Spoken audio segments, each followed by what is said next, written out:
Afternoon, everyone can be seated.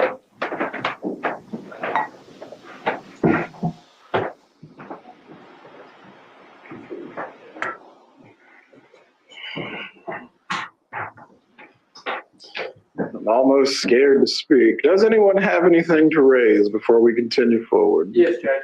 May I approach the lectern? You may.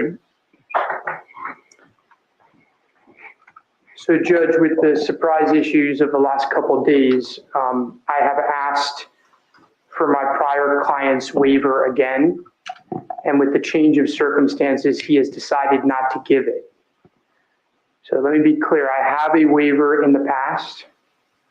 It's from December 12th, December 13th, and an independent lawyer spoke to him as well, although did not get a signature on the waiver. So we had a waiver. We thought we had a waiver. We didn't think there was an issue. But given the events of the last 2 days, I approached appellate counsel to get a new waiver. I thought that was the right thing to do, obviously, and the cleanest thing to do. And I am not able to obtain that waiver at this point. So as a result, I need to withdraw from the case. Very well. Does the state wish to be heard concerning the withdrawal of counsel? I don't think I have anything appropriate to say on the matter, Judge. Your Honor, Well what put. we need to do, we would like to proceed, and I'd ask Your Honor to inquire whether we can proceed the second chair representing Ms. Adelson, but obviously we're ready for trial and there's a lot at stake. Mr. Morris, are you prepared to move through this trial without Mr. Rashbaum? Judge, I did enough. I tried to think about all of the different potential rabbit trails, and the short answer is I do not believe that I am going to be able to be adequately prepared to proceed forward with the present calendar, primarily because of the division of labor in the case. I would move to continue for a brief period of time. That's also, in speaking with Mr. Ufferman, which is an issue that I'm going to request that we address, the objection by Mr. Adelson would still pertain to my cross-examination, and by extension, the third party would conduct cross-examination. In short, I need time to regroup. Before we finish today, I will have the in-camera hearing review concerning whether you have been properly walled off. As to the withdrawal of lead counsel, I am going to permit it. The conflict issues are so severe, I believe, to move forward with the trial. Ms. Kappelman, Ms. Dugan would place us in a position where we would end up in a reversal. Let's go ahead and set a case management date. As to all the expense that has been undertaken with moving witnesses and preparing for trial, the state certainly, as a part of any cost of prosecution, if you are successful, may seek those costs as it relates to today, as this continuance will be charged to the defendant. As to a new date, when would the parties like to have a case management? I think as soon as possible, Judge. I'm prepared to brainstorm with Ms. Kappelman and Ms. Dugan with the state to be able to get a trial date if we wanted to do that. But I don't know if we need additional time. But Ms. Dugan advises she has a court date October 15th, so that would be my suggestion. 10:15 at 2:30 will be the follow-up case management to today. Before we go into recess, I am going to conduct the in-camera hearing with Mr. Morris as to any remaining issue of who should conduct the cross-examination of Charles Adelson if called as a witness. If the court reporter can meet me in the jury room, Mr. Morris, please as well.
Everyone can be seated.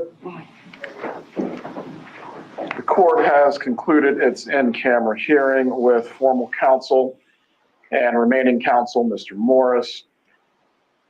Mrs. Adelson, depending if you choose to hire additional counsel or just reset the trial date, you'll certainly be able to work with Mr. Morris as your attorney in making that decision. But the trial is going to be continued from today. The jurors will be released this afternoon. Again, as to the inconvenience and delay that this has caused, I'm not happy, but at the same time, we're trying to get this right so we do not have to do it a second time.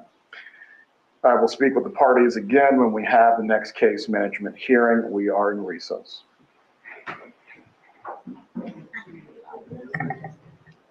Yeah, or have they reported yet? Yeah. I can go down and release them again, but I'll.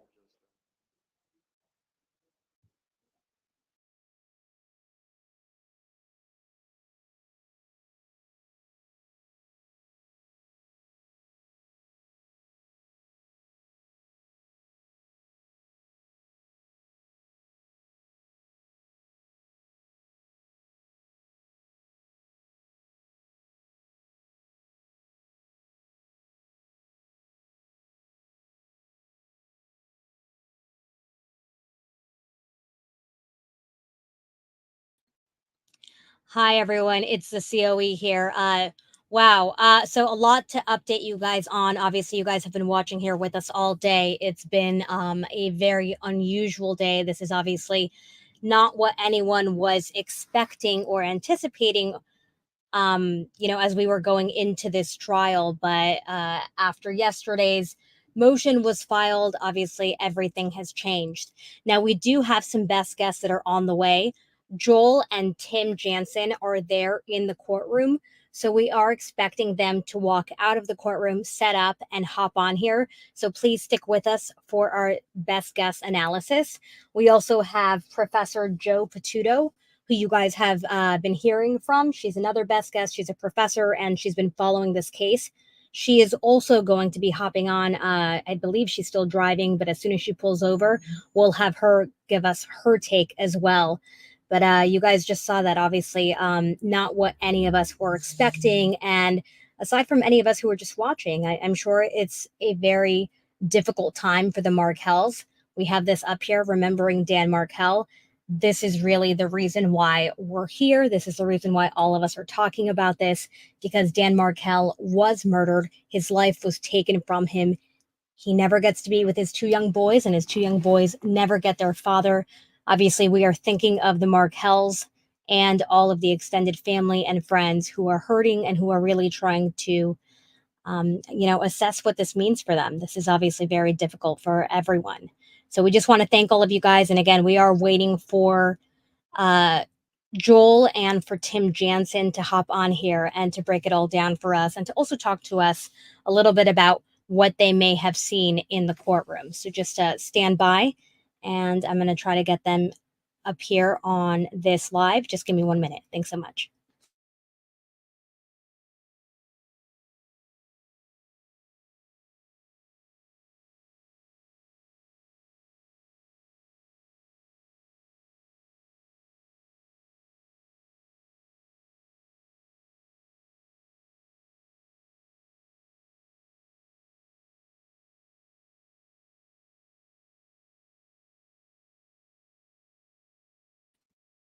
And for those of you who are just joining us and are wondering what's going on, again, we have Joel Waldman, who is the host of the show, and we have Tim Jansen, an attorney, who are both in the courtroom. Give them a few minutes. They are going to be walking out to give us a full breakdown and best guess analysis of what was going on. But pretty much, we are not going to have a trial. We were expecting jury selection to begin this morning. That obviously didn't happen.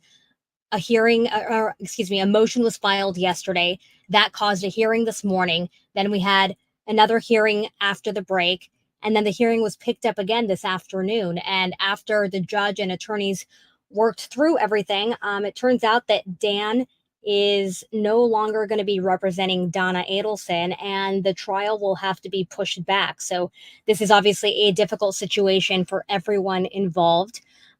Interesting there. I'm going to let Joel and Tim take it away when they get here. But in the meantime, a lot of people are commenting on Donna Adelson. There was a close up there with her tears. And it obviously is difficult to understand the reality of the situation, as so many of us have been waiting and hoping to see some kind of justice play out here in the court. But that's not going to be the case anymore. And, Joel is calling me, so I'm going to take his call. Please stand by. I am trying to get them on here for you guys.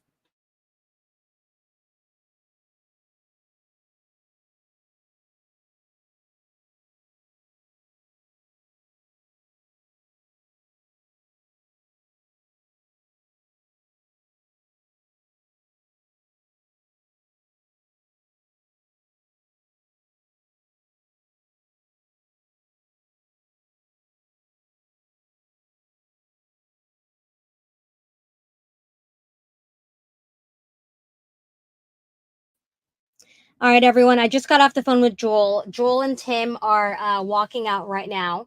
So just give them a few minutes. It does take a couple of minutes to walk out and to get set up. But they're going to be able to break it all down for you. Both Tim and Joel were there watching and listening to everything. And so many of you guys have been here with us. So thank you to all of you. I'm going to start to star some of your questions. So as Julie Frew says, please put Q's at the start of your chat or your questions, and I will have them ready. That way, when Tim hops on, we can start to ask him all of this as well. Thanks, everyone. Just stand by here.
Hi, everyone. Welcome. If you're just joining us or if you're sticking around, we appreciate it. Thank you so much. Again, we are waiting for Joel and for Tim Jansen to hop on here. I believe Professor Joe Patuto is also hopping on. So just be patient with us. Give us a few minutes as we're trying to get them up and running. They have to set up their laptops, hop onto Wi-Fi and all of that. But if you did miss the news, the trial is going to be delayed. It is pushed back. It is not happening. Obviously, we were all expecting jury selection to take place this morning. That didn't happen. Instead, the judge held a hearing to discuss the motion that was filed yesterday to discuss whether or not Dan's attorneys could, whether or not Charlie's attorneys could do cross-examination. And so now, obviously, all of that has unraveled. And luckily, we have Tim Jansen and Joel to break it all down for you guys. Thank you so much. COE, the media room just gave you a round of applause. You're doing a great job here. Tim Jansen and I coming to you live from the media room, and the media now, unbelievably, they are packing up their gear and heading out. The headline, of course, is this trial has been continued. Donna Adelson will not be going on trial right now. Instead, Dan Rashbaum is asked to be released. The judge granted that. Alex Morris said he is not really prepared to be lead counsel. He would need some time. So Judge Everett then said, we will have our next hearing October 15th. Sometimes you drive from Miami to Tallahassee, and it's for a single court session. We just saw that right now. Tim Jansen, what just happened? Well, what happened is what I predicted was going to happen, unless Charlie, during the lunch break, decided that he was going to waive the conflict. This trial was going to be continued. This afternoon, if people missed it, Dan Rashbaum actually went to the podium, unlike this morning where he didn't speak. He went to the podium and he explained that he thought they had a waiver, but it wasn't in writing, and he never got one in writing. And he led the court to believe he had it in writing. And then when Charlie's lawyers met with him on Saturday, he's not willing to waive it.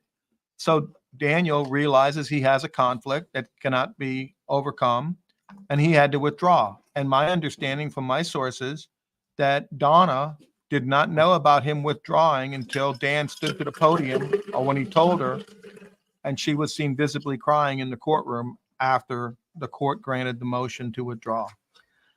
Tim, I don't want to throw John Singer under the bus specifically, but I reached out to him last night. He said, no big deal. This is going to go on. You said, I'm not so sure. And then you heard from a source today, and I tried to walk it back just to protect everybody and say, it wasn't definite, but it turns out your source was 100% correct. Dan Rashbaum, off this case, let me ask you this. What does this do for Dan Rashbaum's reputation? Well, that's going to be up to the community where he lives. This was clearly avoidable, this conflict. He knew about the conflict for some reason. As I said about a year ago, when he started to get in this case, he should not have he's got too close to Donna. His relationship was too close to Donna.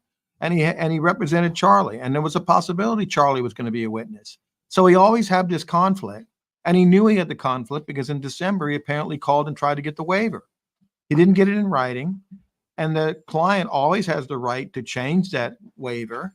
And now we're stuck with a trial that was scheduled, money was spent, and no lawyer able to represent him on the day of jury selection.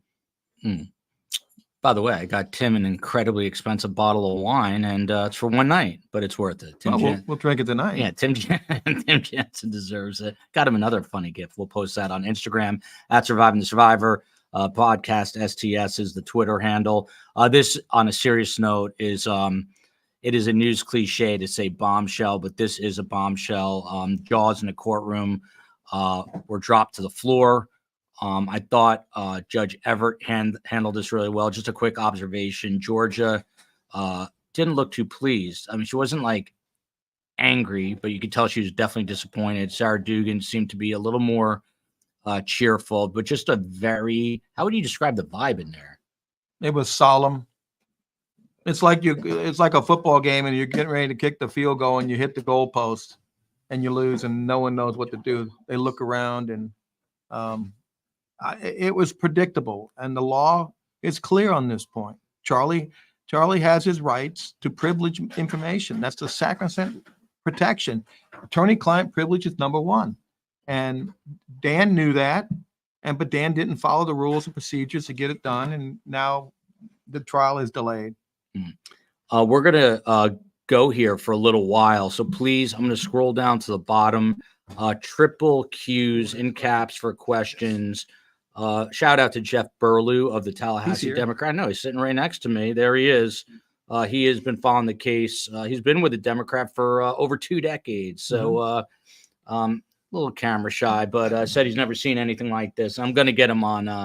This podcast. Actually, I do have a question for Tim. Oh, there you go. Pull up a chair. Pull up a chair, Jeff. So we can see it. Make yourself at home. Right behind us, right here. Thank you. Thank you. This is Jeff Burlew. He is a journalist, a reporter with the Tallahassee Democrat.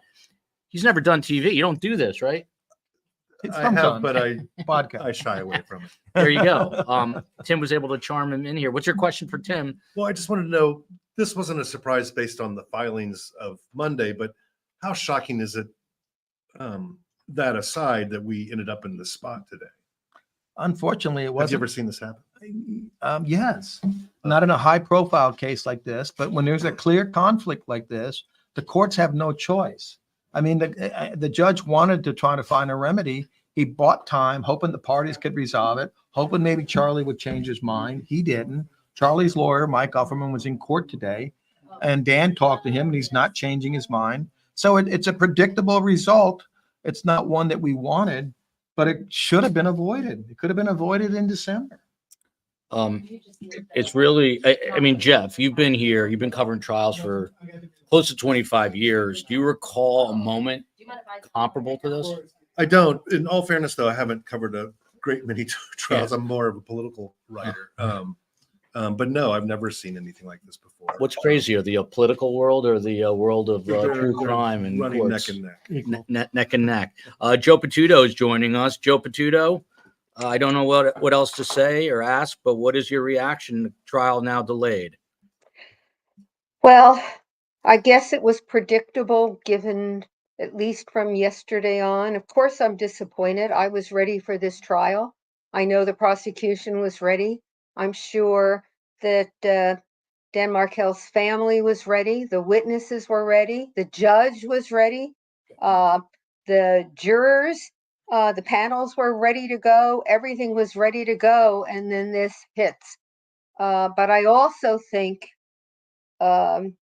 putting my own feelings about it aside, that it is the most responsible decision to do to protect the state's interest and to protect the interests of all of us in not having something raised on appeal that ends up in a reversal of a trial after the investment of time and effort.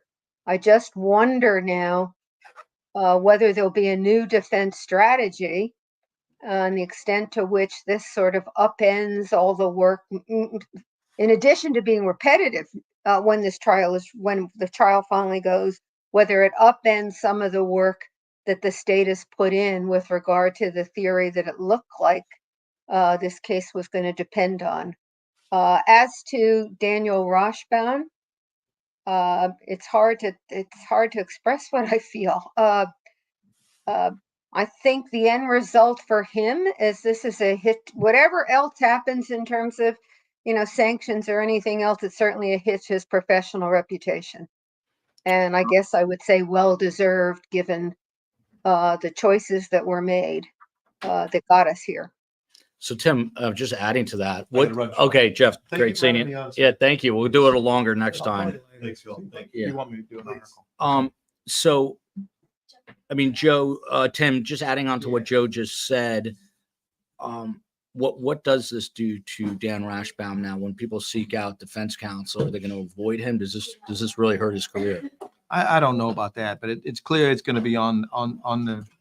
It's part of his reputation now that he had an obvious conflict, that he didn't follow the rules and regulations, he didn't get the waiver, he knew about it, he didn't bring it to the court's attention in a timely manner, and he waited for it to fester the day of jury selection, and then the trial had to be continued and expenses. You see, the judge is ordering them to pay all the costs if she's convicted, pay all the costs for all the transporting and security and everything. That's be quite a bit of amount of money that is going to be going if there's a conviction.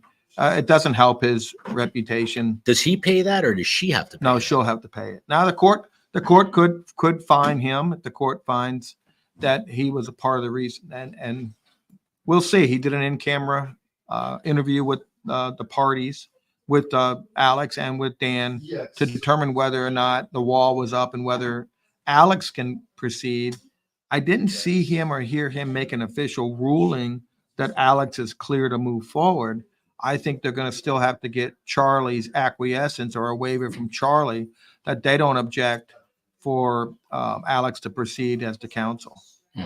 Here's a question from Oz. This is interesting. With Rashbaum withdrawing from the case going forward, does he have any further communications from today onwards with Donna Adelson? And if he does, is it still under privilege, or can it be used in Donna Adelson's delayed trial? Joe Patuta, you want to take a stab at that? Yeah, I'll try. He's no longer the attorney of record for Donna. I don't think they should have any communications from here on out. I don't think the jail or the prison should allow him to have any communications. So I don't think they're privileged going forward since the relationship has been severed, clearly severed. He withdrew, but I'm not so sure that there couldn't be an argument made depending on the circumstances. But he should. My advice to him is to not go near her now. I mean, the way to avoid this is not to get yourself near the edge of the cliff again. Yeah, by the way, she was very upset in court. I don't think many hearts bleed for her, but she was essentially sobbing there. And you could see Dan, I don't know how much of it was caught on camera, Dan trying to like placate her. And Alex Morris, then when Dan was called back into the chambers, he was speaking to her. She's obviously very upset. Tim Jansen from Rose. But can I ask Go ahead, something Joe. about that? Upset about what? Upset about the fact that the lawyer she wants, for whatever reason, is someone she still wants? Upset about the fact that her son didn't cooperate and make it possible for the trial to go on? Upset about an additional delay? It's unclear to me what the source, I mean, clear she was upset, but unclear what the source of the upsetting was. I think it's a bunch of those, in my humble opinion. I think the biggest one, though, is Donna, that she's now stuck in jail. Tim, do you agree with that? She's now forced to stay in jail. Well, she's in jail, but I think she had a relationship with Dan that she enjoyed and she trusted him. That's no longer. Dan is no longer the lawyer, so he does not have attorney-client privilege. He should not be talking to Donna because his relationship with Charlie is the reason why this whole trial got continued. The last thing he needs to do is continue to have communication with Alex or Donna. He needs to keep that wall, the blockage up. Now we'll see what happens. If I can ask you something, you had referred to what you had, a source that suggested that with regard to the Charlie's supposed or partial or maybe waiver of the privilege earlier, that had been done orally, and that Dan then had signed to the effect that this was the statement and he was certifying to it. I thought about that. I was driving back, and it strikes me, I don't know if that was put on the record or they talked about it in camera, but it seems to me that's another issue. If you need independent counsel to get a waiver, an effective waiver, then the lawyer who's the lawyer creating the conflict shouldn't be the one to be signing off on this was what the oral arrangement was, and this is what my former client agreed to. I mean, it seems to me that somebody should have stopped that from happening. Yeah, he tried to mention that he made a phone call to Charlie. He orally agreed, but there was another lawyer present or something, and that he put it in writing, but Charlie never signed it. And it doesn't say if he ever presented that to the court, presented it to defense, to the prosecution. We don't know where that document is. My sources said it was a waiver, non-waiver. It wasn't in writing and it wasn't valid. And as we know, even if it was valid, the client always has the right to change their mind. And the client did. That's why you don't put yourself in that position. Yeah, but it seems to me it's more than that. If you need an independent lawyer to give advice to the former client about the consequences of waiving the privilege, you as the lawyer that's causing the conflict shouldn't be anywhere near that conversation. How is it still independent if he's even there? That's exactly right. Things in bloom here. Is Charlie's conviction, Tim Jansen, now in jeopardy based on the revelations, allegations of the last 2 days? What we just saw play out how does it impact Charlie Adelson, if at all? Has nothing to do with Charlie's trial. This only has to go with his privileged information that he had, that he cannot cross-examine Charlie if Charlie's a witness. Had nothing to do with the appeal. Of the obvious question, how long will the trial be delayed? Any guesses? I just want to add, John Singer assumed that Dan had a written waiver. He just texted me, and I should not have made that bad joke. So, and it's true. Everyone Doing the assumed. club of making assumptions here. Everyone assumed that. So my bad. Apologies to John Singer for that. Hoping maybe he'll jump on and we can clarify it even further. But John's a busy guy. So I really, Joe Patuto, I am just floored by this.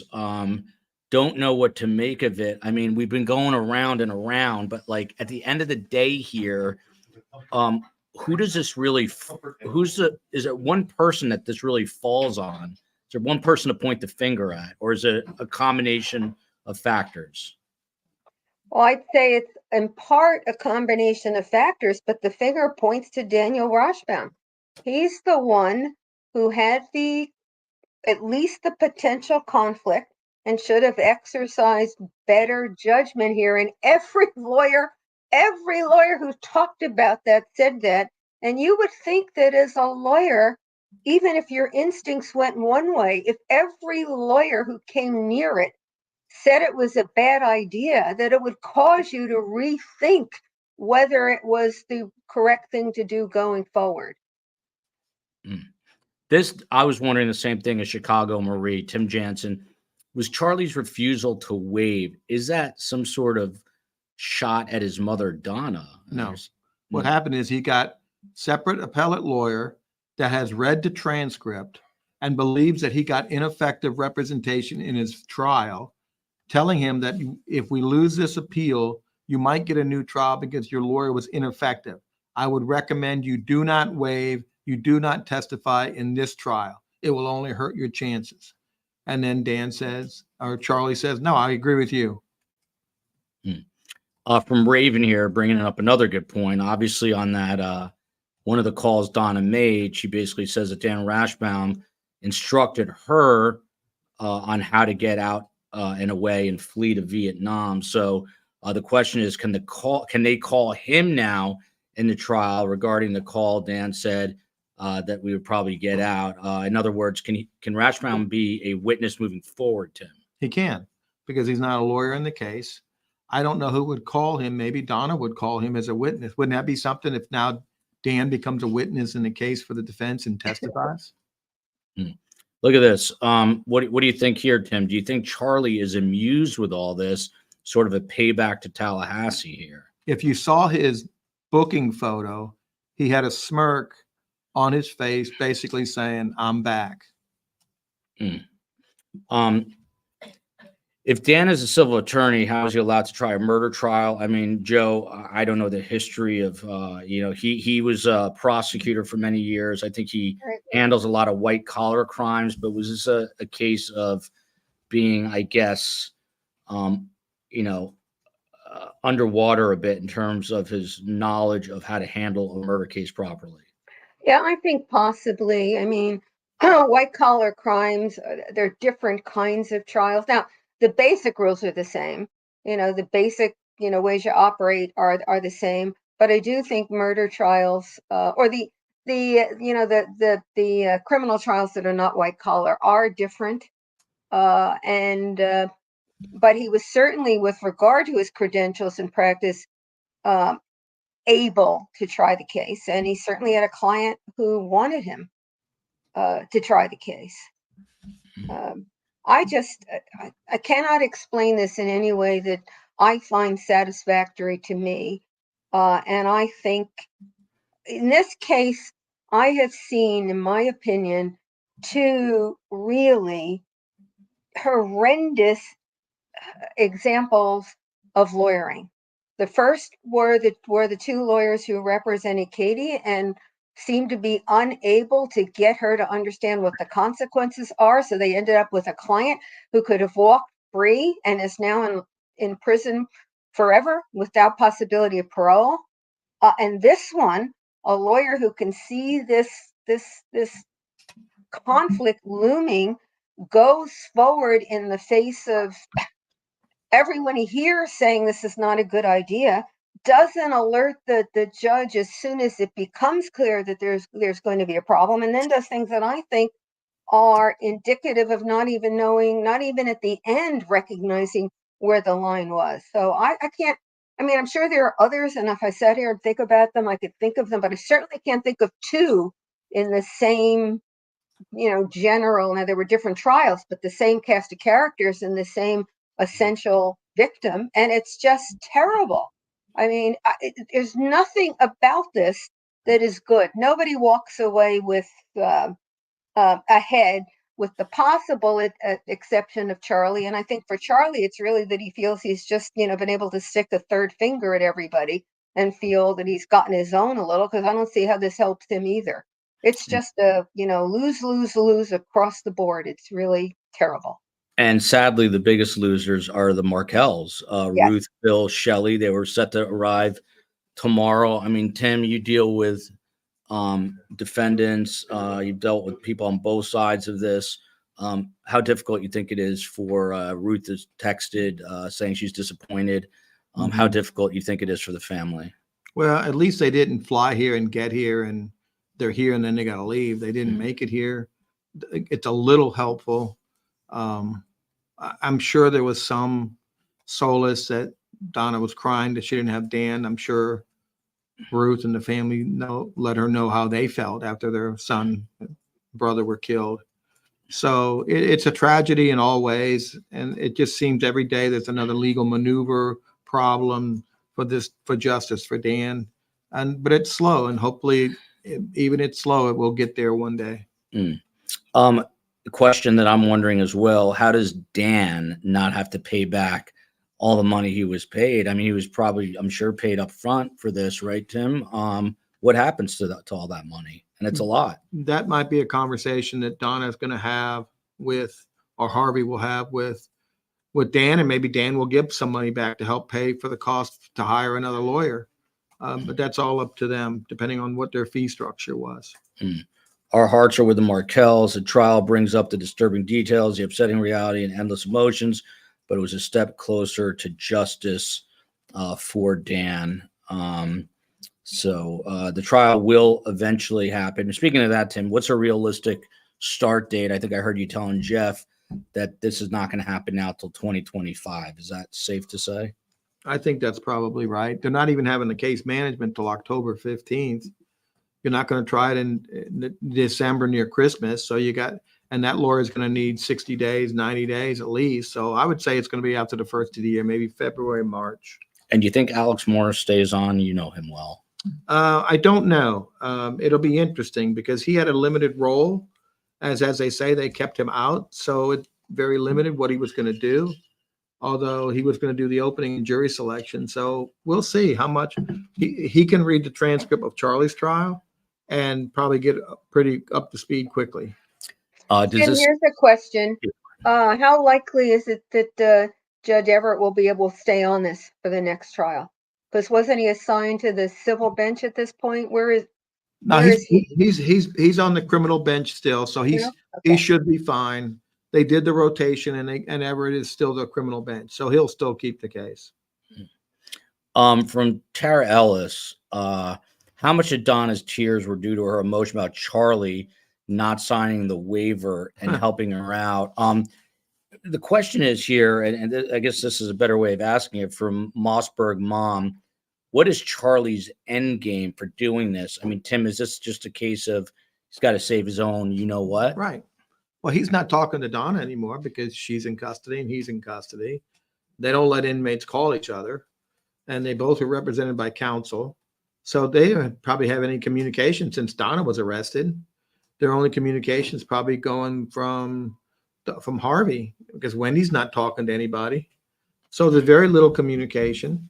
And now their views are at odds, right? They're at odds. He wants to get out, claim ineffective assistance counsel. He's not going to do anything to hurt his own chances.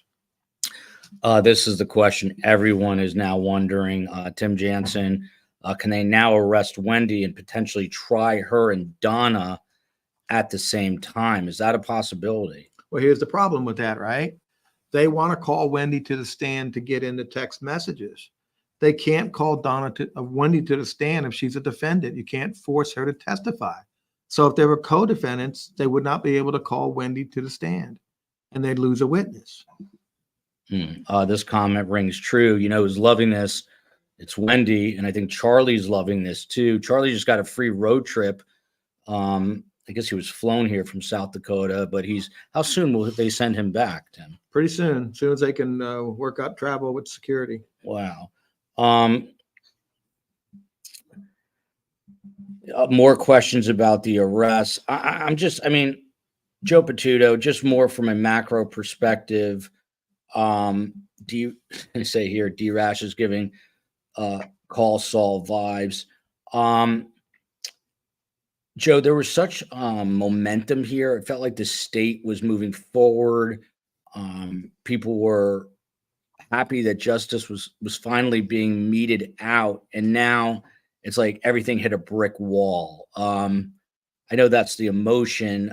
Is that also like the reality here with the way things are going to proceed? Well, it's the emotion, and I think it'll take a few days for everybody to calm down and reassess. The case is the case.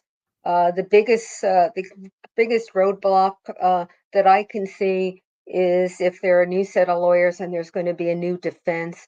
That poses more work and more thinking and maybe more questions, certainly than Georgia and Sarah Catherine had right now. That's certainly going to be true.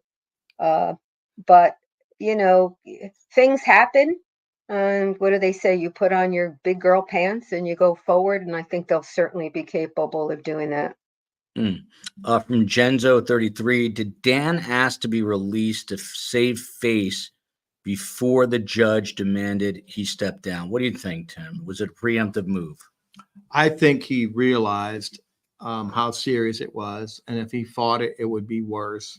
And the fact he finally stood up and tried to explain to the judge what had transpired, because he might be thinking more about future testimony at another hearing than this case, and he might wanted to swallow the sword for this judge and say, I think I need to be released, hopefully in case he has to answer someone at the bar.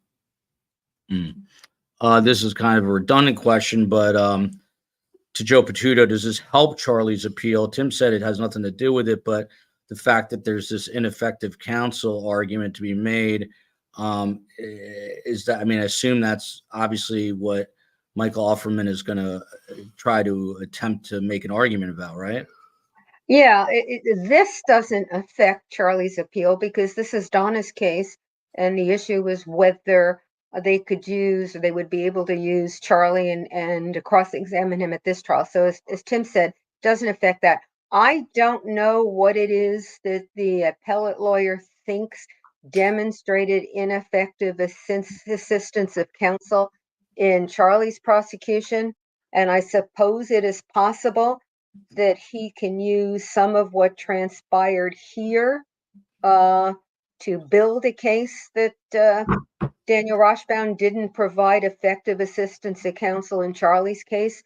I don't know what it would be, but certainly there's enough information here that if you were just making a case that somebody didn't seem to have, 10 fingers on the wheel, you could certainly make it from here. Whether it would be relevant to an ineffective assistance of counsel case running to Charlie's trial, I don't know, because I don't know what it is they're going to point out at that trial goes to show ineffective assistance. Someone commented earlier, they said this is ineptitude all around by the defense, by the state, by the judge. Tim, I mean, you work with these people, so probably let me ask Joe that. Is there a case to be made for that everyone dropped the ball here? 2020 hindsight is always perfect. Right. And I do think that everyone, certainly I did, made an assumption about what the waivers were and how the waivers were handled, and had that issue been explored more thoroughly, we might not be here. But, things are going quickly. Everybody's working on, certainly the state is working on other things. The judge depends on the defense lawyers to provide a clear and complete picture as to what's going on. So I guess at the end of the day, you might say that everybody is responsible for a little, and maybe we would say because none of them operated perfectly, and in a perfect world they would. But the onus is on the defense and on Daniel Rashbaum. Here's another question from Ms. Trial for Tim. What's next for Georgia and the prosecution team? How does this impact them? I mean, again, Georgia looked, I don't want to say she looked upset. She didn't look upset. She just looked kind of perturbed. What's next for the two of them, Tim? I think perturbed is a great description of her demeanor when she left. They'll be ready. They'll be prepared. They'll see who the next counsel is going to be. They may then obviously put Dan on their witness list. Who knows? They'll be prepared, and they're going to probably get another date when they think they can be ready to go forward, when their witnesses are available, when they're available. It alters everybody's schedule, right? Because there's so many trials that Judge Everett has, and some of them are murder cases. So you have a very small time period to put a 3-week trial in. You're knocking everybody else out. So they're going to have to come up with dates probably by October 15th and give a reasonable date. She'll have to have a lawyer in place if it's going to be Alex, and if it's going to be someone else, and if she has funds to hire another lawyer. Maybe she can talk to Dan and see if Dan will give some money back since he didn't try the case. That would be 2 to 3 weeks of work. We'll see. So all those are factors that Donna has to consider. This is an interesting question. Tim, when Dan got up there, he said he had previously had a signed waiver, right? This is where I get confused. If Charlie had given a written waiver, the question reads, could he have rescinded that too? Sounded like Dan said he had a signed waiver. So what happened? That's a big difference. If he had a signed waiver, Dan would have showed that to the court, handed it to the court. Judge, as of this date, Judge, we had a written waiver signed by the client. I can't help he changed his mind when he got new lawyers. He didn't say that. I talked to him on the phone. He had a lawyer. We thought we had a waiver. It wasn't put in writing. And apparently now he's got a separate lawyer and he's not willing to waive. That's different than saying I had a written waiver and here it is, Judge. Look at this. This is why I proceeded. This is why I didn't bring it to your attention. He never had that. Are they going to put, do you think, Donna on direct observation now because she was crying in there? She looks upset. She had previously talked about unaliving herself. This can't, she can't be in great spirits right now. What do you think happens to her in jail, Tim? They might put her in isolation for a couple days and have her see a counselor, make sure she's okay, and watch her after this happened. That's a pretty good idea. Okay. We're going to go like maybe another 10 minutes if Tim can spare it. Guy has a real job, not an analyst for STS. So, but these are great questions. Obviously, Kim DeLorme says, my heart breaks for the Markells. Here's a comment from A. Johnson to the professor. The state should agree to extensive delay with Donna, then arrest Wendy with the goal of convicting her, coinciding with the start of Donna Adelson's trial. Wendy Adelson can testify as a convict like Charlie Adelson. What about that? Man, this is complicated. What do you say? It is complicated. So I guess A. Johnson is assuming that the state would try Wendy first, get a conviction, and then go back to get Donna. Wendy's is of this sequence of defendant Adelson's. Wendy's is the most difficult case to prove. And the sequencing that the state had, which was Charlie, then to Donna, and then presumably to Wendy, was the sensible sequencing. I don't see them turning it around and trying to go after Wendy first. You heard that. She does not, the professor does not see them going after Wendy first. Tim said the same thing. From Kathy. Good. You mean you put me on the spot? You didn't tell me what his answer was? Yeah, Tim just said to the see same if I thing. could do it as well. Thanks. Well, they need Wendy to be a witness against Donna. Of Well, course. she's the defendant that can't subpoena her. They can't. force her to testify. She has a Fifth Amendment and her own trial. But I Um, think A. Johnson was assuming a conviction and all appeals had run, which would put this way down the line in terms of, when you could do the trial. Yeah. from Kathy Beers here, what will keep Dan from continuing, Tim Jansen, to advise Donna? I mean, we've heard about this mother-son type relationship. He's known her for a long time. There's more than just a lawyerly relationship. How do we know he's not going to be on a jailhouse call with her? I guess, do they monitor that? How do we know? He will have to sit back and go look at the Florida bar rules and procedures, realizing what just happened and realizing he needs to step away from this. Walk away from the buffet. You don't need to be eating anymore. Walk away, Dan. Just walk away. This is the $64,000 question, Joe. Did the defense do this purposely to figure out a response to Charlie and Donna's text, Dan being killed for drugs? That's what a lot of the text is at the center of this. But I mean, is it that calculated, you think? I don't. Tim, you want to go? Go No, ahead. you go ahead. Go ahead. I was just going to say, I don't. It's not certainly not inconceivable, but there's so many risks to doing it. And frankly, I'm not sure, given what I've seen of the defense, that they could calculate out, step 1, step 2, step 3, step 4. What are the consequences of step 2 going left rather than right? That takes some thinking and planning. And I don't know that I've seen a lot of it been done successfully by them. I agree with Phyllis Ann. Best channel on YouTube. How could they only be 118,000 subs? We're getting there. one sub at a time, and we're getting there. Tim, is your pool party, so we might have to do that. Another.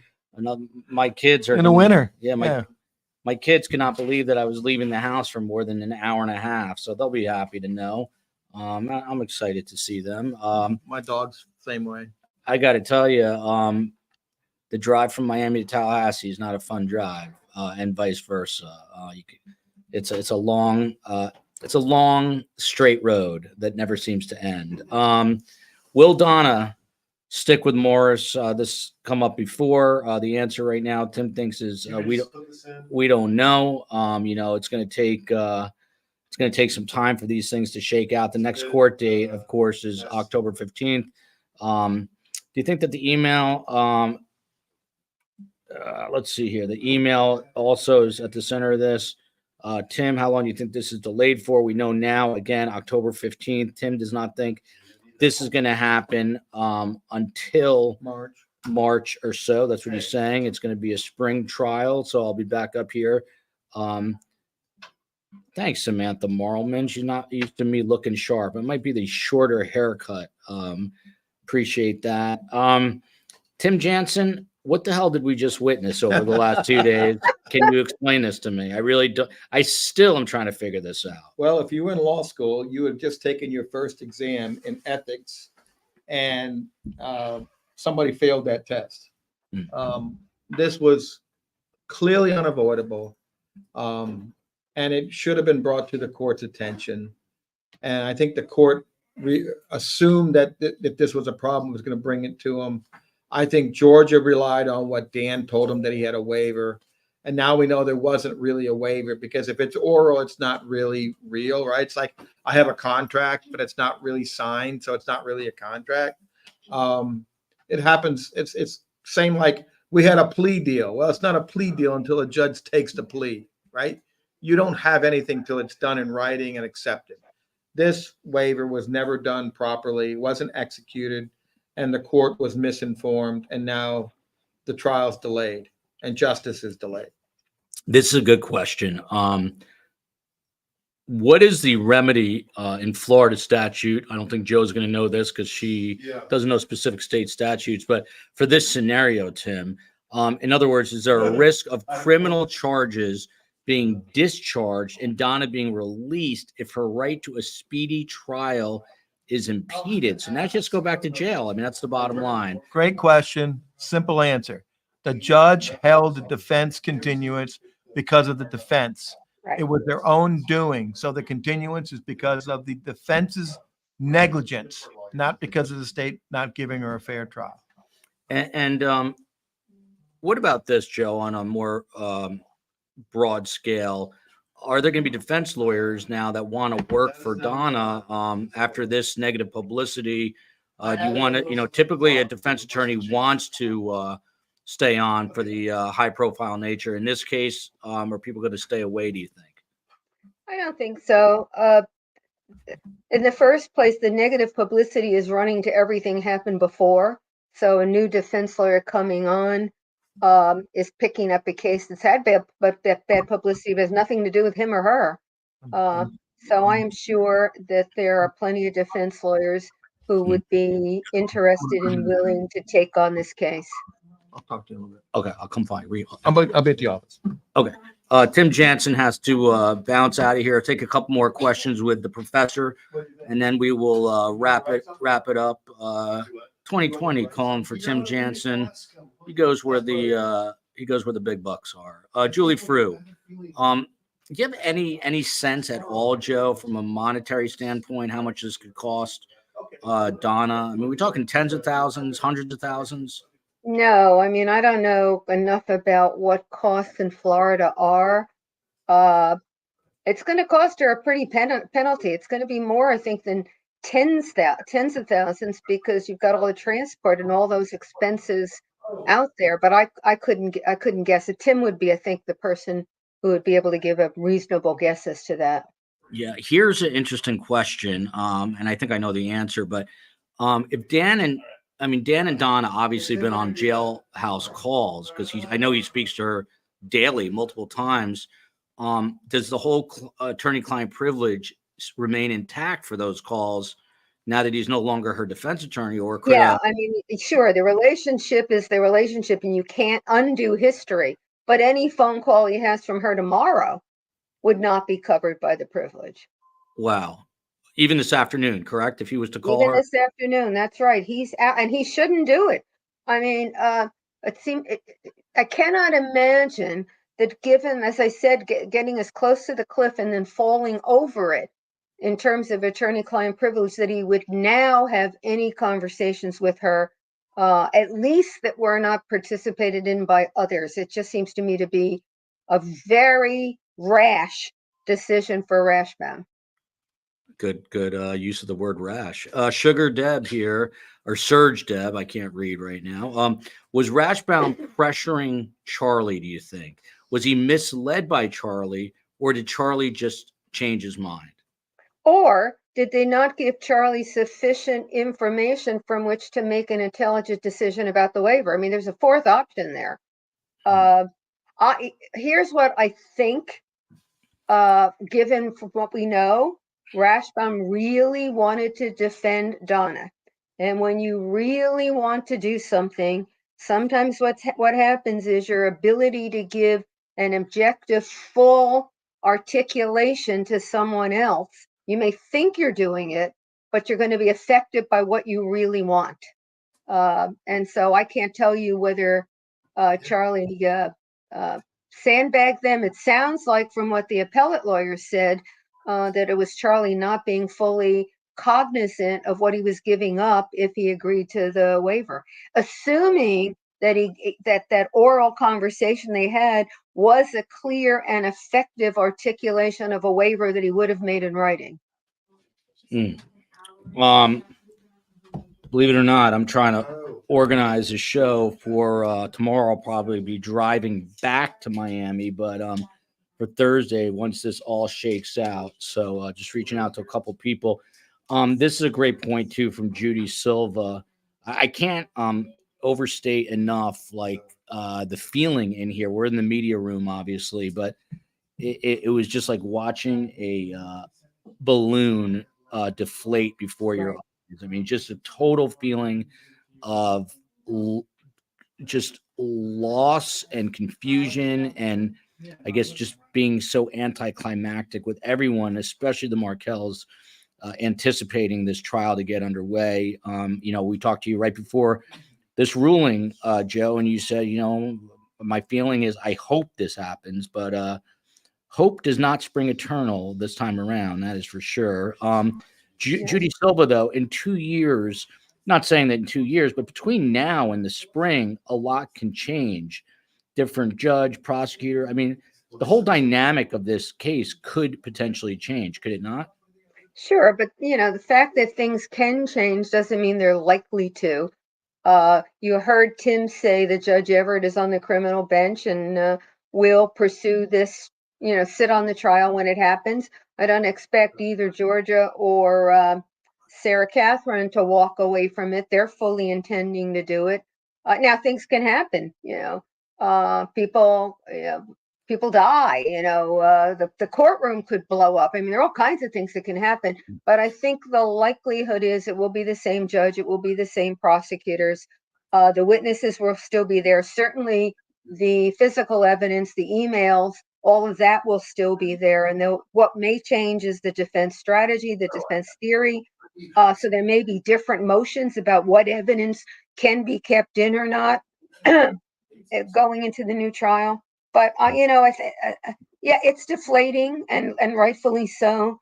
But I think the next trial will be pretty much what we would have expected this one to be, and everybody will be fully prepared. Yeah.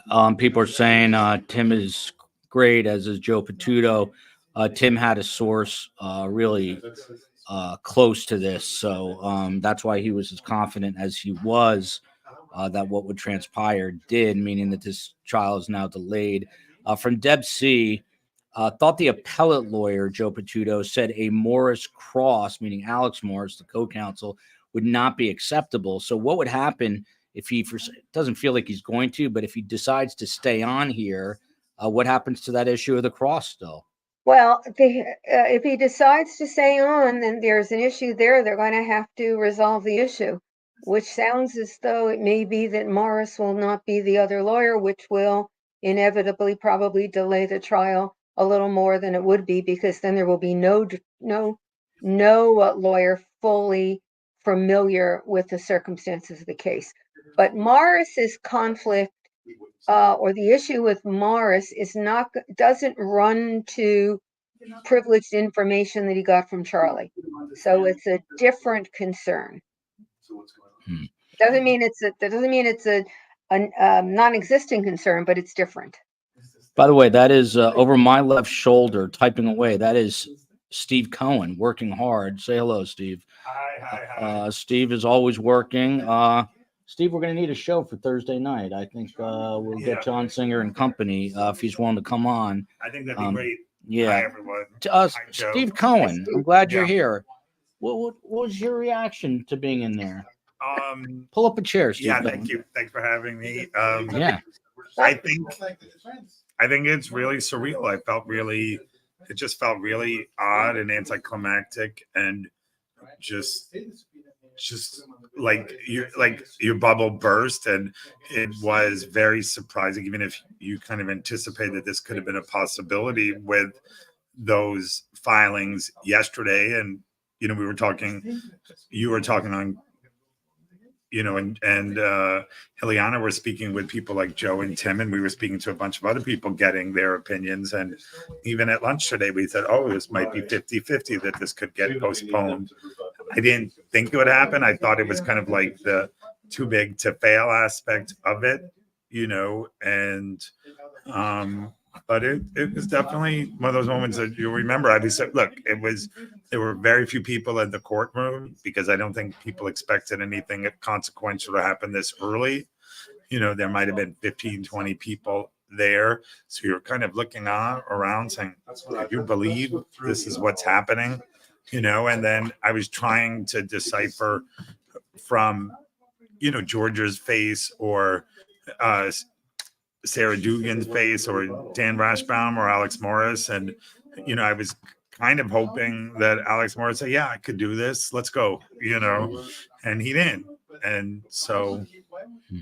One of the things that's very upsetting, Steve, I know you will agree with me, and this is the question here, Joe Patuto, is some believe that Wendy Ruth had fairly recently, for a very short amount of time, we're talking in the minutes, was able to see her grandchildren. But people say that Wendy was incentivized because of this upcoming trial. now that it's been delayed, is, now there's no reason, and this horrible vicious cycle of not being able to see the grandchildren, it can continue now, right? Because now she doesn't have to say to the court, look, I was letting the Markells see their grandkids. Of course it can continue, and it's I said I thought it was evil from the start. It's what drew me to this trial when I first learned about it, or these trials. It's a terrible thing to do. There's no explanation that's satisfactory. It's terrible for the children. It's certainly terrible for the grandparents. She doesn't derive any any positive out of it. It's just pure evil. And sure, she has the right now to continue to do it. And I never thought that her doing it only conveniently when there was a trial was a very effective strategy either. But it seemed to be the one that she was using. No, it's terrible. Steve Cohen, they're now calling you the maestro. How do you feel about that? Do you have a license plate on your Toyota Prius that reads? And by the way, if anybody's driving around and sees a Ford Bronco with best guess STS, tell me you're not jealous of those license plate and frames. the green-eyed monster, Joe. You know what I mean? I'm gonna get you. Yeah, I'm sure you see a lot of them when you're in Lincoln, Nebraska. The Ford Broncos. By the way, on the second channel, I felt like AC Cowlings, by the way, in the car driving with them. On the second channel, I'm encouraging Steve Cohen to get his own show. This guy is his IQ is much higher than mine, Joe Patuto. And he books damning me with fame and praise. he books amazing guests. By the way, Steve Cohen, yeah, just to show you his loyalty to this case, he was going to blow out of Tallahassee to go to his Michigan football game. Yeah, he's a Michigan alum. Look at this. This guy's a fair weather fan. He was already getting on a plane to go watch the Michigan Wolverines this weekend. While I stayed back and did 1,000 shows on this. Now there is just no trial.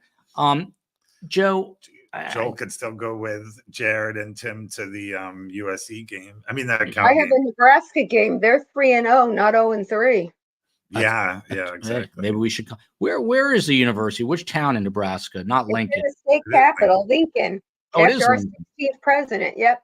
Steve Cohen and I will have to take a trip to Lincoln, Nebraska. Love it. Yeah, I'll love it in February when it's minus 57 at a Cornhuskers game.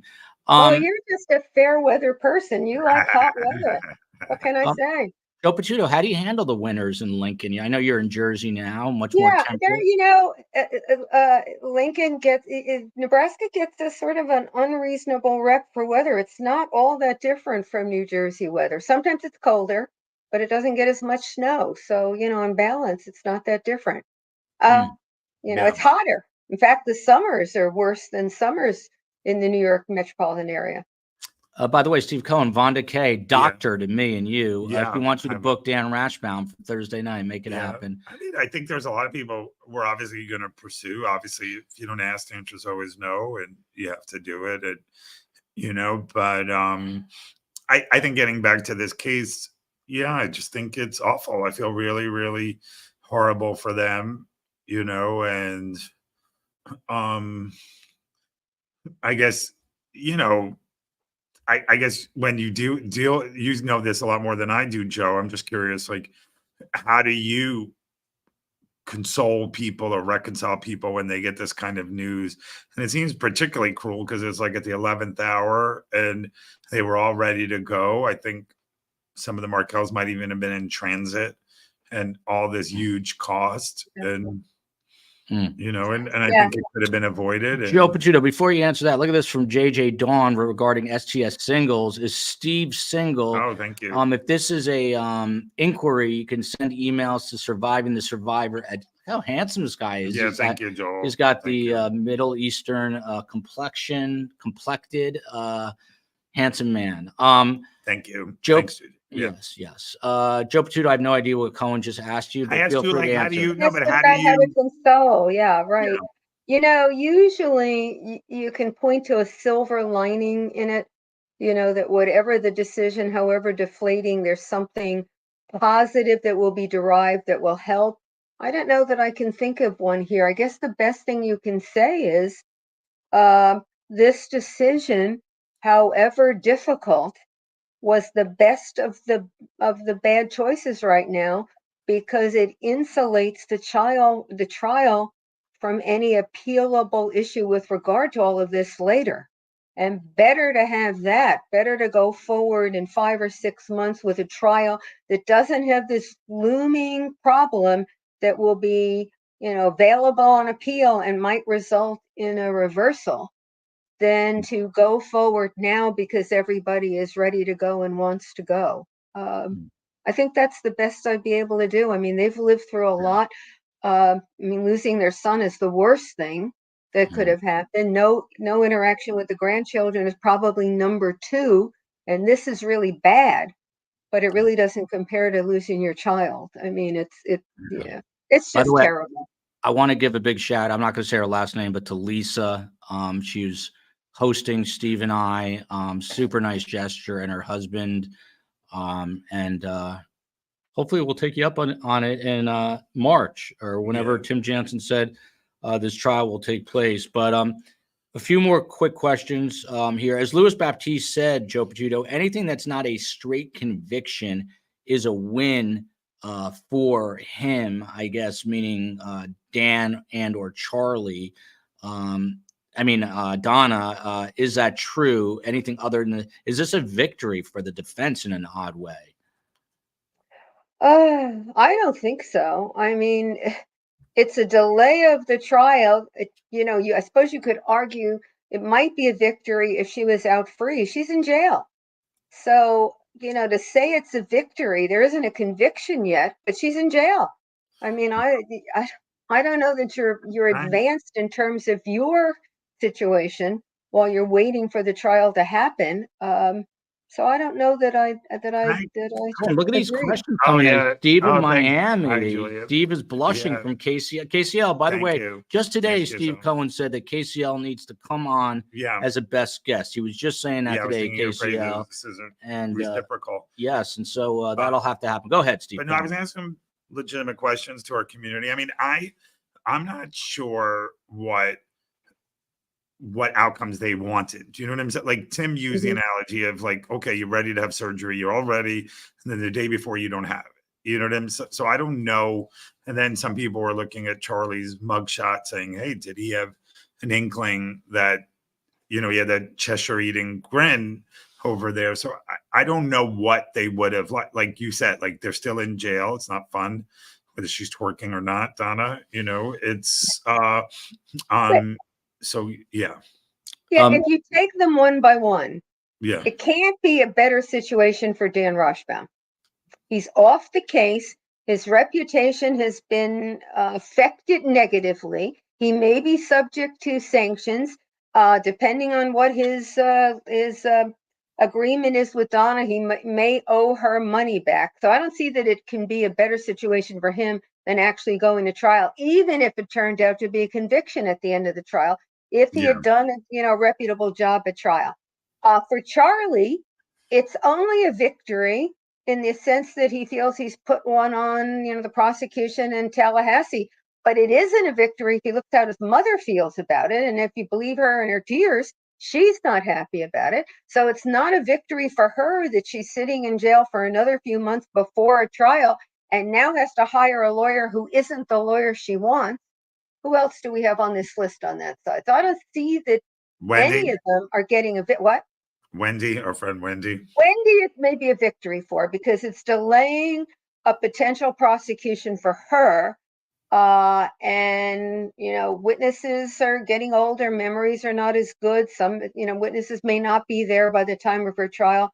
So maybe for her. For most of us, it would be a Pyrrhic victory, because you're sitting with the sword of Damocles over your head, waiting for it to fall. I don't know her psyche. I mean, she may be able to box it off somewhere and go live her life blithely, not thinking about it. I certainly could, and I would be obsessing, but she seems to be different. So Well, for she her, also has like maybe, criminal mind, and that's So part of for the her, problem maybe.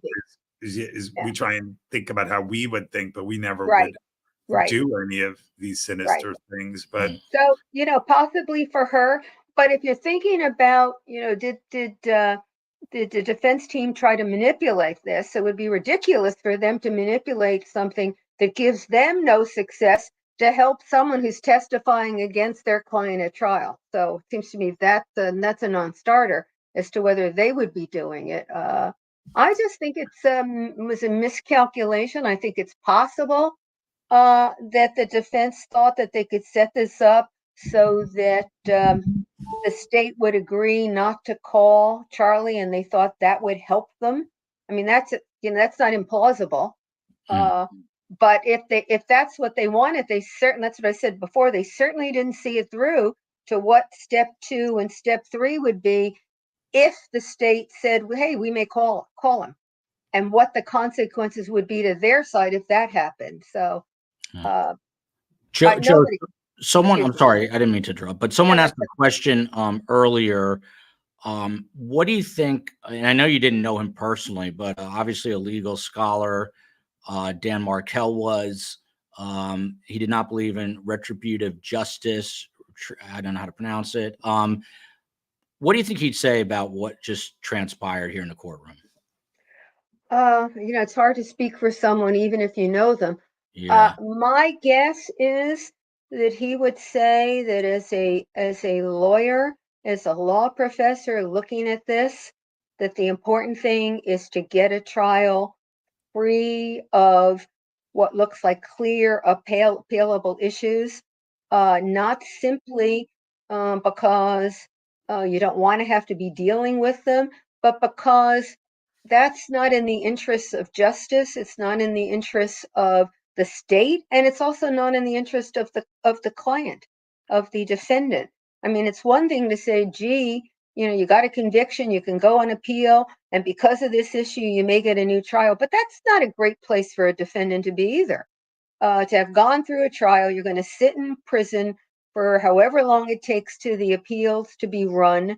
And then at the end of the day, what you get out of it is sitting in jail and having a new trial, and the trauma of a new trial. That's not really, a plus for the defendant either. The only way it's a plus is maybe that's better than knowing you've got a conviction and there's no hope of getting out.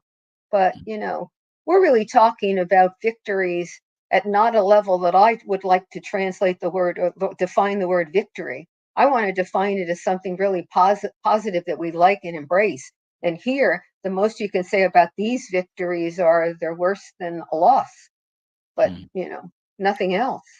Thank you, Lassa Lucidora. I'm sure I'm butchering your name as And well. I thought Maya made a good point. Yeah, what was the point? Maya was saying that maybe it wouldn't have mattered anyway. Maya Rodriguez Sorensen, who's a lawyer in her own right. Maybe Yeah. she and KCL could come on Yeah, together. she very bright and accomplished. What was the question? I mean, you should pull it back up again, but if I can find it. Yeah, Maya. COE likes to take the questions down, right? Okay. There we go. There you go. Thanks, Maya. I don't see how a written waiver, Joe Patuto, from Charlie would have mattered anyway for this scenario where Charlie clearly changed his mind after being advised by his appellate lawyer. What about that? After all these 24 hours, I still don't think I have any clue what really happened. That's absolutely true. The only difference it would have made is for Daniel Rashbaum, because if he had dotted all the I's, crossed all the T's, gotten the clear written waiver to cover the circumstances adequately, then his situation would be covered. It wouldn't have made a whit of difference if Charlie decided to change his mind. So on the trial side, no difference. For purposes of Daniel Rashbaum and his situation with regard to the bar, or with regard to his professional reputation, there would have been a difference had he done it correctly. Steve Cohen, you're a man of the people. You read psychology books. Creative Minds. Harvey's probably not taking this well. On a serious note, how do you think he's handling this? Wow. And Wendy, what do you think their reaction to this is? I feel like, of course. I think it's again, I think they were both a lot more complicit. I think they both should be charged. So I think that, and I heard from pretty reputable sources that there was a lot of stuff that was going to come out in this trial about Harvey, which I think we all suspected, as well as Wendy, the Carl Steinbecks of the world have done a great job, just enumerating all the different cases. I mean, I think like they're living in limbo, but I do feel like maybe it's kind of like Schrodinger's cat, where like you said, like, okay, now like in Dumb and Dumbers, what you're saying is we have a chance. So like they may have a 1 in 1,000 chance or 1 in 1,000,000, and it's better than knowing you don't have a chance. But I guess also they're still think like we could appeal, or you got something wrong. So I do think, but if you ask me about Harvey, I think he's probably feeling really unsettled by this. He probably would have wanted this to come to a conclusion, not unlike other people involved in this. You get yourself ready mentally for a trial and to be ready for whatever happens. And then all of a sudden the rug's pulled out from you. I don't think he's pleased by it. And I don't think the intra-family dynamic where Charlie wasn't really helping his mom out in this case, was a good thing, Look at Jared Ross chiming in. He's on his Yeah, way back to love Jared. Tallahassee. Yeah. He and I were texting, obviously, both saying that this is most difficult for the Markel family. It's absolutely awful. But look at this, Joe Patuto. Do you agree with Jared, who's not a practicing attorney, but an attorney? It's time to just go ahead and arrest Wendy. They have plenty of information and they know what they have. Go get her. Your response? The only thing I can say is it appears that Georgia and Sarah believe that they need Wendy's testimony to really nail the case against Donna, and they believe that they needed it to really nail the case against Charlie. And I would defer to them. They're the ones who have all the evidence at hand. They're the ones who have to put it on. They're the ones who have to make the case beyond a reasonable doubt. And if they think they need Wendy, then I'm going to agree. I'm going to follow them and decide that they need Wendy in order to get Donna. Whatever. And we don't know what other evidence is out there, but they appear to believe that they need her. By the way, not to digress, but I like to lighten up serious moments. This was a gift to me. It is a Stanley, which my daughters love. It says Surviving the Survivor, and I put the sticker on there. The story, though, someone put the lid on, and no one could get it off, even with Steve Cohen muscle power. Yeah. No one could get it off. And then my 8-year-old Googled to run hot water. It didn't work. So I said, Cold what's the point of water. Google? But then she put it in the freezer as Yeah. an alternate option. And she Yeah. opened it right up at 8 years old. And as a result, thinking she would forget because I'd be at this trial for 2.5 weeks, I promised her Target to them is the new Toys R Us. And now that I'll be home in 2 days instead of 2 weeks, she's going to say, take me to Target. So had to inject that story right there. Well, I'll answer that. I have an espresso coffee maker that's Neapolitan. And Oh, wow. Neapolitan coffee maker, espresso makers are different than the ones you see. You have to turn them upside down. Anyway, not knowing, I put it in the dishwasher the first time. So it came out, as though it had been around forever. You shouldn't, is it aluminum? You shouldn't put in a dishwasher. I'm telling everybody that now. And now, every time I use it, it gets stuck. And and the way you handle it is to get it in cold water and it loosens up. So Look at I this. could have told you this. Joe Patuto, thank you. From Joe You're welcome. Baker. Who cares that you have a Stanley Cup? That's funny. I never thought of it. It's a Stanley, it's not really That a is cup. what they call it. They call it Yeah, Stanley Cups, which is kind of fun. But Joe, I care, and that's all that matters. I host the show, so buzz off, but I still love you. And we're loopy here because Yeah. what's transpired. There was a question that I just saw. Someone, Steve Cohen, on a very serious note. I think it was La Mesa. Yeah, I saw Filipino. She wanted to know, how can people support the Markels at this time? Do you have any thoughts? I have maybe a thought, but you go first. I think we all know like they really appreciate all the attention that's been paid and here, and I guess people like Jared Ross and Karen Halpern Cyphers, Tamara Demko, they've done amazing work there, and Katie Kool-Aid, everybody who's involved with this has really kept a spotlight on this case in their own way. But Joel, I mean, I think Justice for Dan's done a remarkable job with it. And, And they could reach out to us and we could Yeah. convey things. COE, I'm going to pop you in here. You say Yeah. you have thoughts. What are your thoughts, COE? You're up. You're hot. Oh, we can push next week's fundraiser to be virtual. I'm in carpool line, so I just wanted to leave that message there. Oh, That's thank great. you. That's a We very good idea. Yeah. We'll push come next back to week's you. fundraiser to be okay. So we were supposed to do a little bit of a fundraiser at Hearth and Soul here in Tallahassee. That's that's obviously right. not going to happen. I'm going to have to reach out to them, but we'll do something virtually maybe next week as a COE just or in suggested. Miami or down. We could think about that. Yeah. Yeah. Books and books. I don't know. Just a thought. By the way, Julie Frew here with a comment that's timely because I'm thinking about this, and then we're gonna wind it up in a moment. But Julie Frew, Joel, go and see your bestie Peter, the lawyer for the Sarah Boone trial. If it's not also continued, that's actually going to be mid-October, and I'm going to probably go to that up in Orlando. So I haven't, for full disclosure, really followed that case too closely. But she's on her 9th attorney and going to go there and going to see what happens. My commitment, as Steve Cohen's commitment, is for us to travel to more trials this year. It's good for us. We get out of the geriatric environment of South Florida. Joe Patuto, I'll tell you,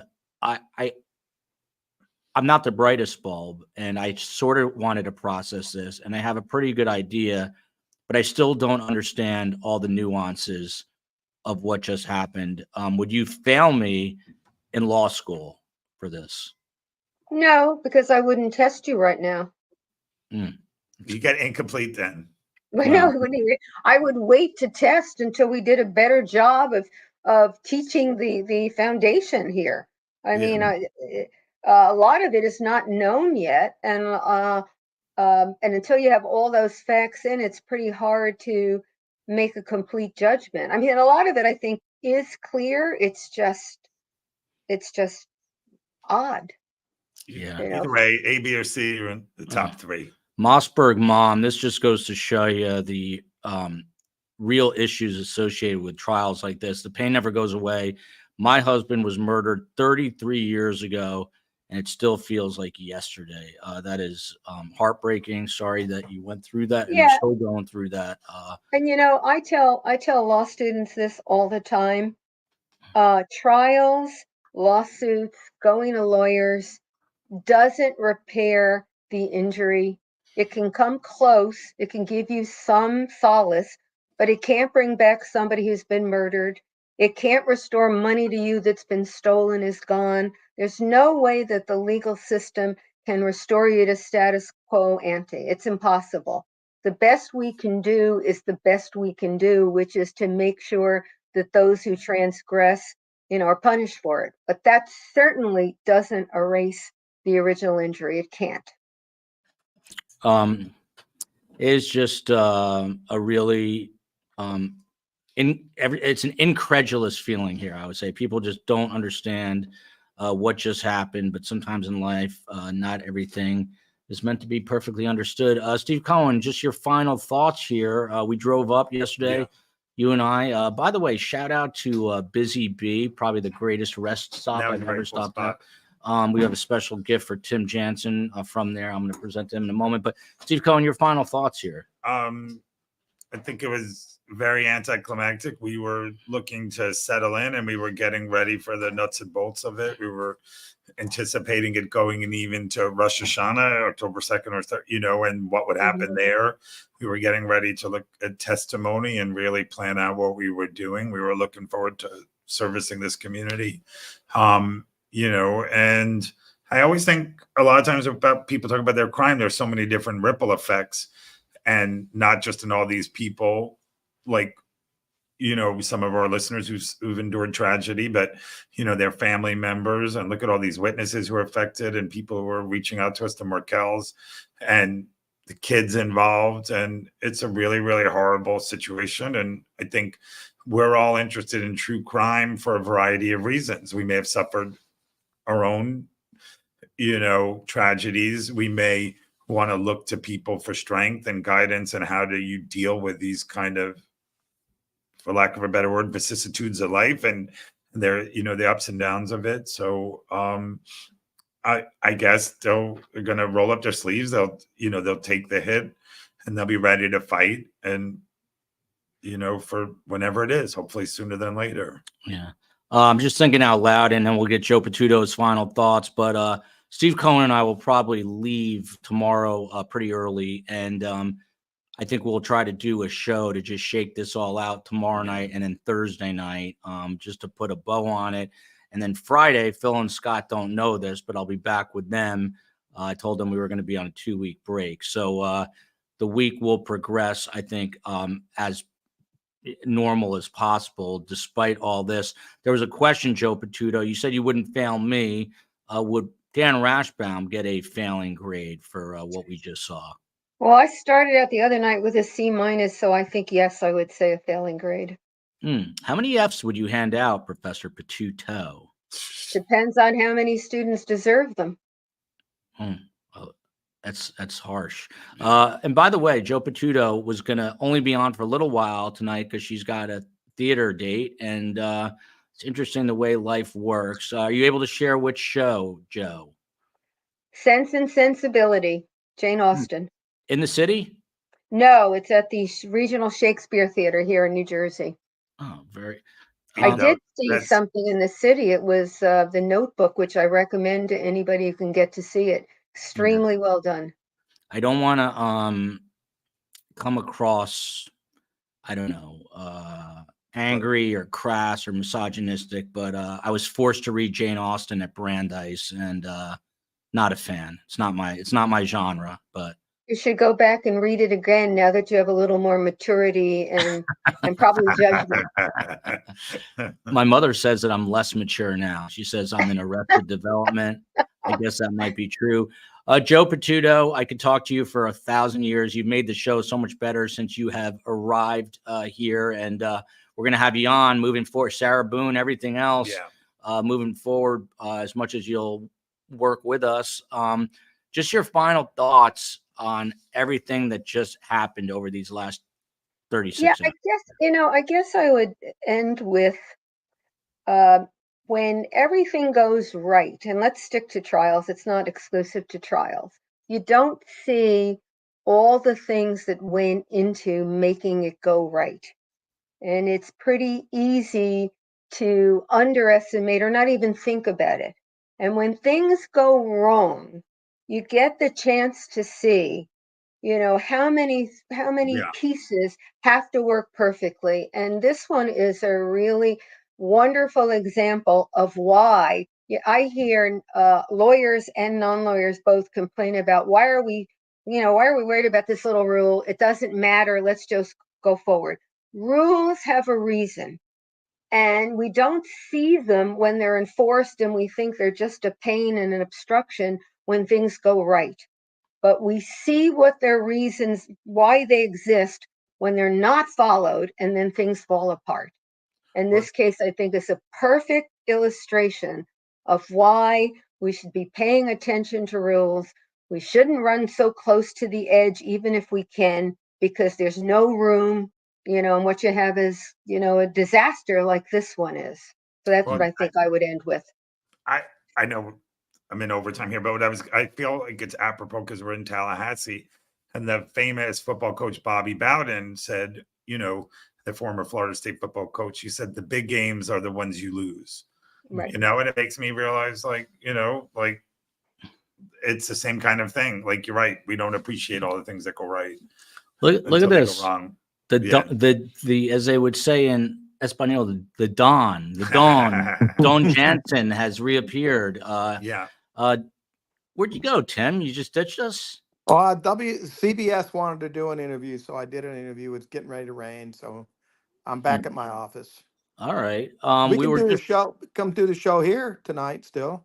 Yeah, I think we're going to see what we do. I don't know if we're going to do another one today, but we're going to do one tomorrow, I think, and Thursday, because I think we covered a lot, and I want to let some of this marinate and figure things out. Tim Jansen, obviously a huge blow to the Martells, no doubt about that. And I know it's got to be difficult on them. What do you think is running through Donna's mind back at the Leon County jail right now? You think she's got animus now? If she could yell at Charlie, would she? What do you think is going on in her mind? Well, she just had the breakup, right, with Dan. So what goes on after the breakup? Who's going to communicate with? And she believed and trusted Dan. And it's interesting to see who she communicates, how it goes, when they're going to be ready for trial, going to hire new lawyers. And I'm sure Dan is probably glad this case is over, right? The burden carrying it on him. I think he was overheard in the elevator saying something, Donna's going to flip when she finds out that I'm going to withdraw. Oh, wow.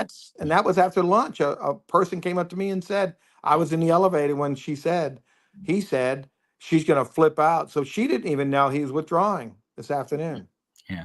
Look at this from Rosemary Gallagher, Joe Patuto. My son would be shocked, Joel. He's a literature professor. I'm kind of, I don't know, low class. I'm into UFC.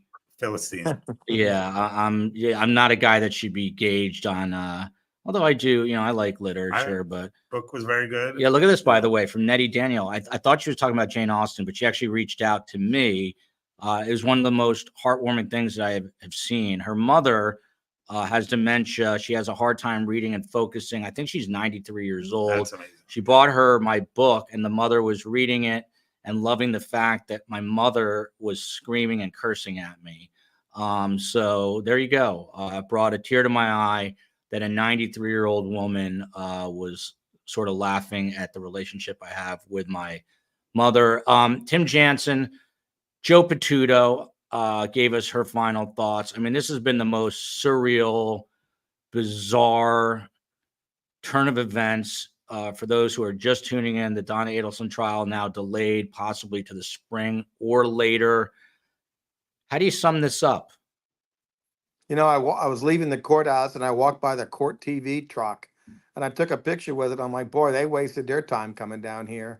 Yeah. By the way, Tim, before I forget this, we walked out, Steve Cohen, myself, and Katie Kool-Aid to go get lunch, thinking that this trial was going to resume. And right in front of the courthouse was a Geek Squad van. You could not make this up. A Best Buy Geek Squad van. If you want proof, on Instagram, I posted it, Surviving the Survivor, and on Twitter, @podcast STS. You can see the video there. It was a very weird sign from above. But Tim, go ahead.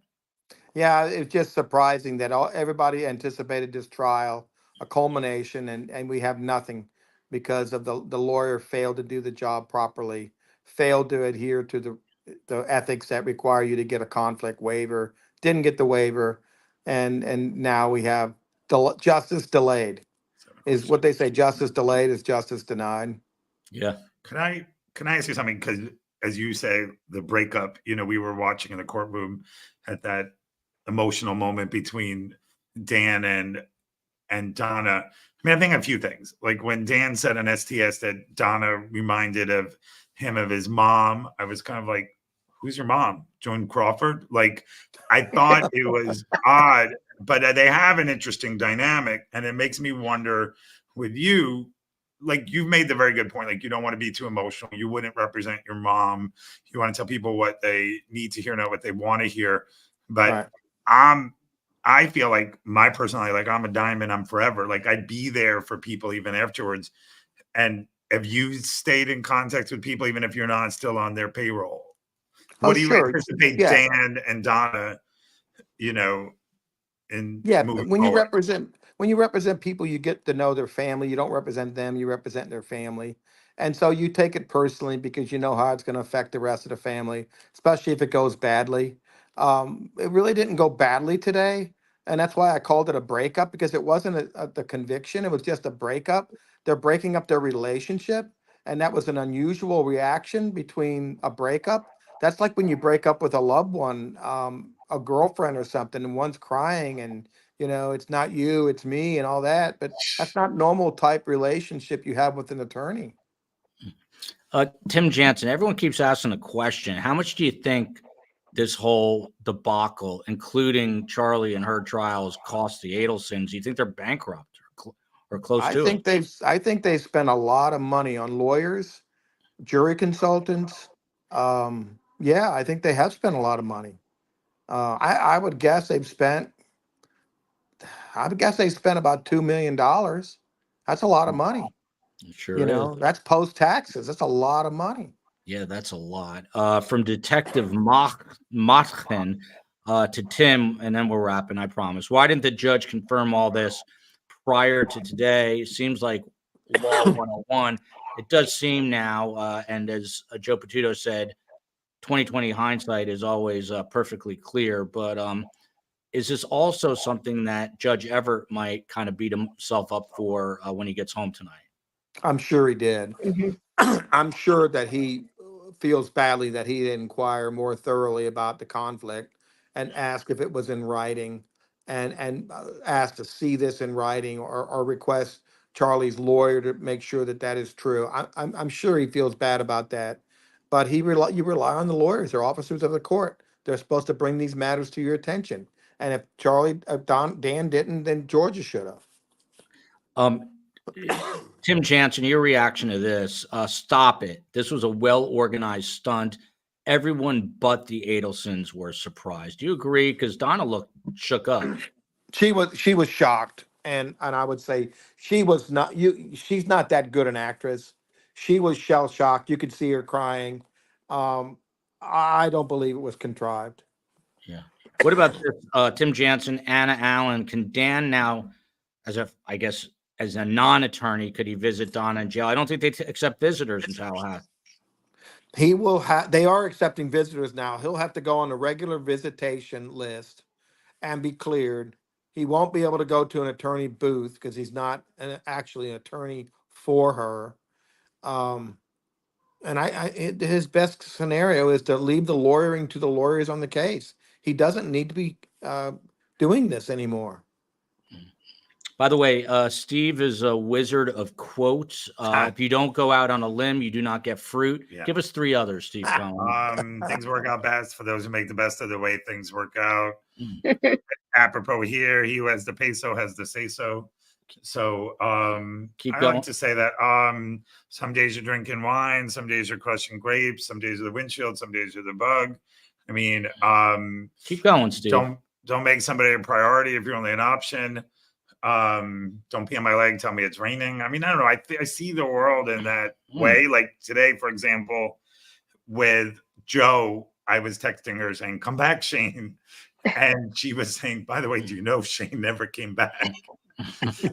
So I think I will tell you a funny story and then this is triple overtime for Steve Cohen. No, tell us real quick. Tim, what about 2020? Yeah. You interviewed. Is it going to be delayed now? I assume so. Sure, they're going to shelve it.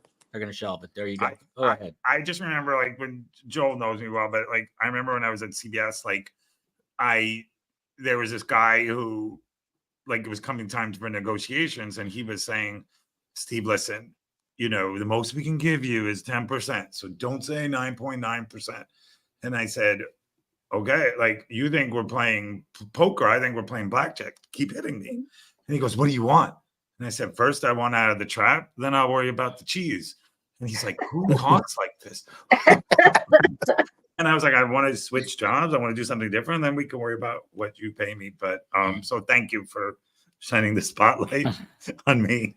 By the way, Yeah. Black Widower, smart in her own right in the Republic of Ireland, throwing you and others saying, many a good tune played on an old flute. I like it. I like it. And you have to say it in Gaelic, Irish, whatever. What do I know? Yeah. I like that. I like it. Yeah. Well, listen, this was an absolutely monumental 24-hour trip to Tallahassee. I actually thought I was going to be up here for 3 weeks, and I was up here. Steve, we're going to go back tomorrow morning. We're going to go back and don't shoot out the gas line in the car on the way back. Hey, Joel, who Yes. told you yesterday while you were driving there's some important filings? You need to review them. It was you, and I was eating a slice of pizza at Villa Italiano at the rest area. Yeah. And that's when you called. We did a show, and since then it's been a whirlwind. Wow. I don't know what else to say. other than it's been a whirlwind. We'll be back up here in Tallahassee for the next trial, that's for sure. In the meantime, we're probably going to head over and cover Sarah Boone's trial in Orlando. Yeah, sorry, Jared, but I'm going to probably have to roll before. Can't believe I'm not going to go to my FSU game. But Doe Campbell, I'm not going to say anything about the football season.